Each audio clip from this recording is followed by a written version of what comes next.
Pedro foi o discípulo escolhido por Jesus para ser o líder dos discípulos, o líder dos apóstolos, quando Jesus não mais estivesse presente. Na verdade, mesmo enquanto Jesus já está presente na terra, parece que Pedro é o porta-voz dos 12. Ele é aquele que representa os 12. Ele é aquele que fala, por vezes, em nome dos 12. Às vezes não, às vezes ele fala só por ele mesmo e ainda fala o que não devia, não é? Mas Pedro é esse homem escolhido por Deus.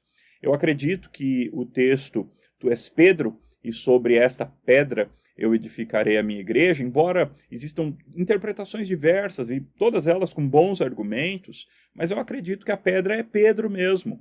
E Jesus estava dizendo não que Pedro é o primeiro papa, isso é totalmente alienígena aos ensinos da palavra de Deus, mas Pedro foi sim escolhido para ser o primeiro líder do colégio apostólico, aquele que seria o principal representante dos apóstolos, aquele que falava, em certo sentido, em nome dos demais. E ele os dirige, ele se torna um líder dentre eles, e ele é muito importante nos primeiros anos da igreja, como a gente vê claramente em Atos dos Apóstolos. Até o capítulo 10, Pedro tem uma função muito importante, ainda no capítulo 15, lá no concílio da igreja, Pedro ainda tem uma função importante.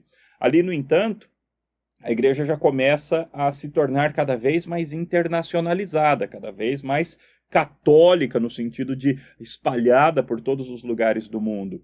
E aí, então, o líder da igreja em Jerusalém se torna Tiago, o irmão do nosso Senhor Jesus Cristo, aquele que escreveu uma das cartas, né, a carta de Tiago, e o líder da igreja gentílica se torna o apóstolo Paulo.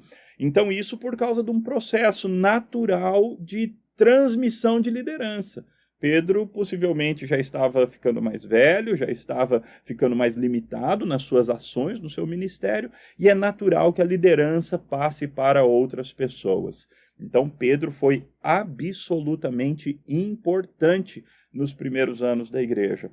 E a gente nunca pode cometer o erro de julgar os apóstolos somente a partir daquilo que está escrito nas escrituras a respeito deles.